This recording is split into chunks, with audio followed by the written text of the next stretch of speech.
ìjọba Amẹ́ríkà sọ àdó olóró mẹ́ta ọ̀tọ̀ọ̀tọ̀ sí Iran. Ààrẹ Amẹ́ríkà Donald Trump mà ti kéde pé àwọn mà ti sọ àdó olóró sí ibùdó afẹ́fẹ́ olóró nuclear mẹ́ta ọ̀tọ̀ọ̀tọ̀ ní Iran, èyí tó mú kí ogun tó máa ń lọ lọ́wọ́ láàrin Israel àti Iran kó túbọ̀ lágbára sí o. Nínú àtẹ̀jáde kan lójú òpó X rẹ̀, Trump ní a ti ṣe àṣeyọrí o nínú sísọ àdó olóró sí ojúkò nuclear mẹ́ta ní Iran.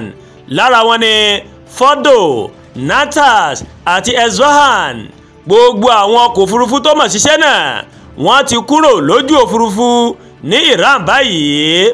Àdó olóró tó mọ̀ lágbára kan ṣoṣo òun ni a mọ̀ sọ sí ibi tó ṣe kókó jùlọ ní Fordo. Àwọn ọkọ̀ òfurufú tó mọ̀ ṣiṣẹ́ náà wọ́n sì ti ń padà bọ̀ nílé o láì farapa. Donald Trump ló sọ bẹ́ẹ̀.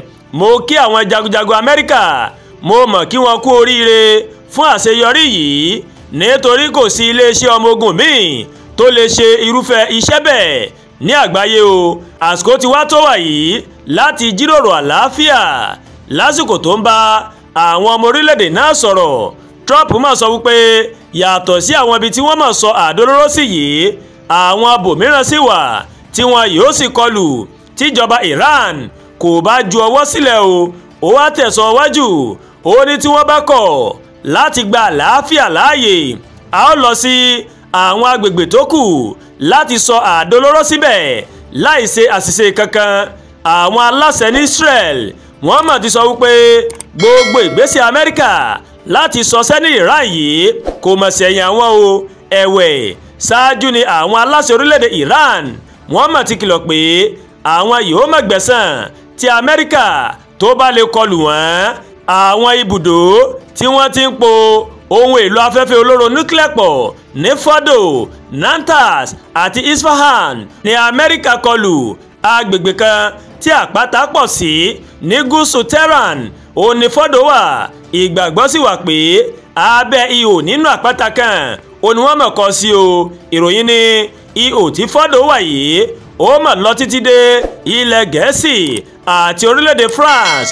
Inú ibi tí Fordo wà náà ó mà mú kó mà nira fún ohun ìjà olóró orílẹ̀-èdè Israel láti dé ibẹ̀, tó sì jẹ́ wípé ilẹ̀ Amẹ́ríkà nìkan ó mà ló mà ní àdó olóró tó lè rin ìrìn àjò wọ ilẹ̀ títí dé ibi tí Fordo ọ̀hún mà wà.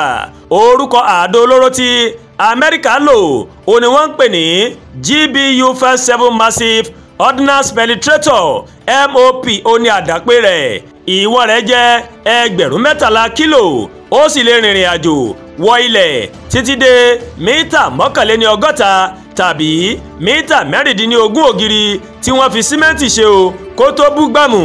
A mà gbọ́ pé nǹkan bí 80 sí 90 mítà inú ilẹ̀ òní Fordo wà, èyí tó túmọ̀ sí pé ó mà ṣeé ṣe kí àdó olóró MOP kó má kùnà. Àmọ́ àdó olóró náà nìkan òun ló lè gbìyànjú láti dé ibẹ̀. Bó tilẹ̀ jẹ́ pé ìkọlù Amẹ́ríkà yìí ó ti dín agbára Iran kù, orílẹ̀-èdè náà ó ti sọ pé òun kò ní ṣàìgbẹ̀san tí Amẹ́ríkà tó bá dá sí ìjà òun àti Israeli nípa kíkọlù òun o. Kọ́lọ́ ọbẹ̀ Elédùmarè kó bá wa ṣẹ́ ogun mọ́ ní orílẹ̀-èdè méjèèjì, kó sì má jẹ́ arógun lórílẹ̀-èdè wa Nàìjíríà náà. Àdúrà gba Olúwa Tóyìn ló ń kàròyìn sí létí o láti kàn ní Ẹ̀yà Yorùbá World TV.